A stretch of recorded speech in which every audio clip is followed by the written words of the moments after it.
What's up, everyone? Welcome back to another video here at Red Dirt Reptiles. For those of you who don't know who I am, better go watch some of my old videos.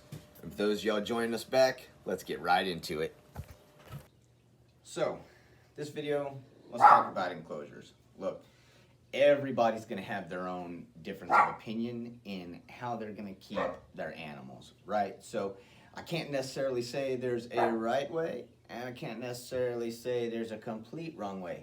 What I can say are there are some guidelines and specs that we need to follow as keepers and owners, and if we do that, then we're going to have a happy, healthy animal, regardless of what your setup looks like. If you're providing the right things, let's focus on that. If you're providing the right things, proper husbandry, proper lighting, heat, and such, you're gonna have an awesome animal. I mean, like I said, we have an awesome looking animal right now. So I'm gonna be very honest with you. Since we're talking about enclosures, right now, Ivy here is kept inside. At this size, I'd be stupid to put her outside. Hawk come around, snatch her up off the ground. Anything smaller than this needs to be inside, okay? When they get to adult size, you know, maybe a foot long, then you can think about start putting them outside unless you have a building or a greenhouse that you're keeping them in. But realistically, just throwing them off in your backyard is probably a bad idea. So here inside, currently, you can see just how big she is.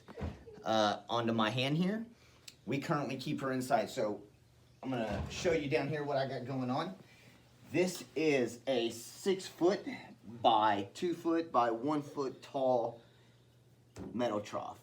Okay, and underneath here, I have basking and radiant heat, and I also have UVB that goes across and rains down. You need the UVB, guys. Inside animals, inside sulcata tortoises need the UVB so that you're building strong, productive, healthy bones and a shell.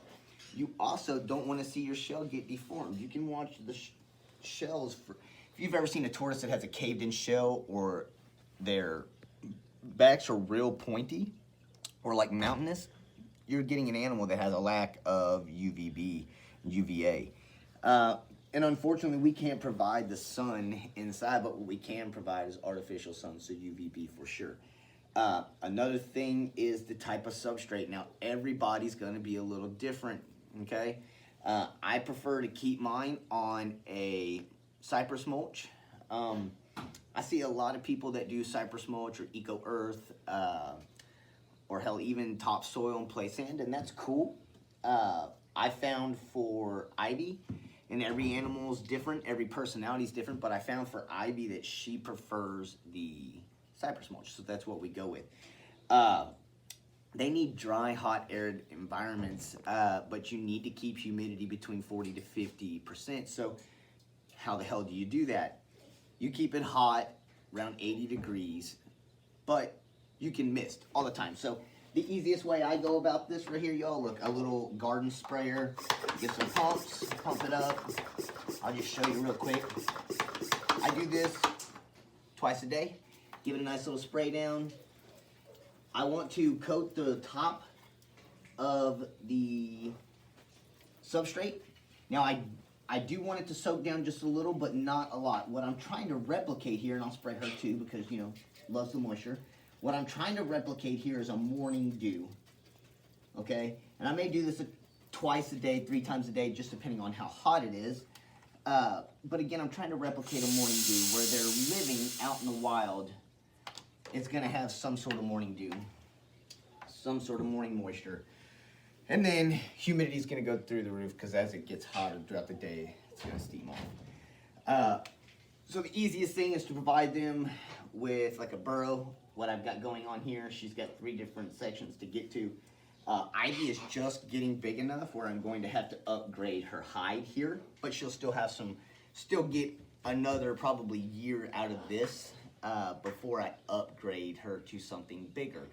At that point, the toss-up will be whether or not I'm going to build something bigger inside or outside. If you're like us here in Oklahoma where you can't keep a reptile outside all year long, then you have to be prepared to bring them inside when the temperatures drop, when the temperature says, hey, you can't be out here no more. Anything they say 50 degrees. At about 55, that's when I always start to bring everybody in, as far as tortoises go. And she's no different. She'll get to go outside and hang out. We're just getting into spring and starting to warm up with weather again this time of year, right? So here soon, I'll have something like this outside for her to go around in. It'll be much bigger. But it'll be something metal like this that she can roam around in. Excuse me, outside, covered so that no animals can get to her, but she can get natural sunlight. As long as they have access to a cool area outside, they can, which is like a cool area, meaning like a shaded spot or a burrow of some sort. These guys can withstand 100+ degrees outside. So, you know, why not have them outside and give them the ability to soak up and enjoy the sun and fun, right? Because we do, so why not them, right? Animals should live their best life just like we do. Look, here she is underneath her little hide right now, so you can kind of see where she's going. This one I feel like is a little bit too small for her nowadays. She can get up underneath this one and this one. I don't ever really see her going this one anymore, so again, it's time for me to upgrade. And again, you may not agree with what I've got going on right here, but it is what it is. Everybody does it a little differently. If you feel like I need to add or upgrade anything, please let me know. I appreciate all the advice. And likewise, if you need advice, please, you know, ask questions as always. I do keep a shallow pan of water in here of about 3/8 to a 1/2 inch depth. I do want her to be able to go in and out and kind of soak in some water. And again, spraying like this and creating the morning dew and keeping the humidity underneath there is primal. From her perspective, man, she's living her best life. She's giving greens daily. We do dust them with calcium every day. And we tend to do a flavored calcium. But, you know, that's just us. So, you know, outside, if you have these animals outside or you put them outside, a building or greenhouse works if it's getting cooler. Provide them supplemental heat. Other than that, during the year where temperatures are great outside, you don't really have to worry about that. You can place them outside. As long as there's no animals getting to them, they will thrive and love life.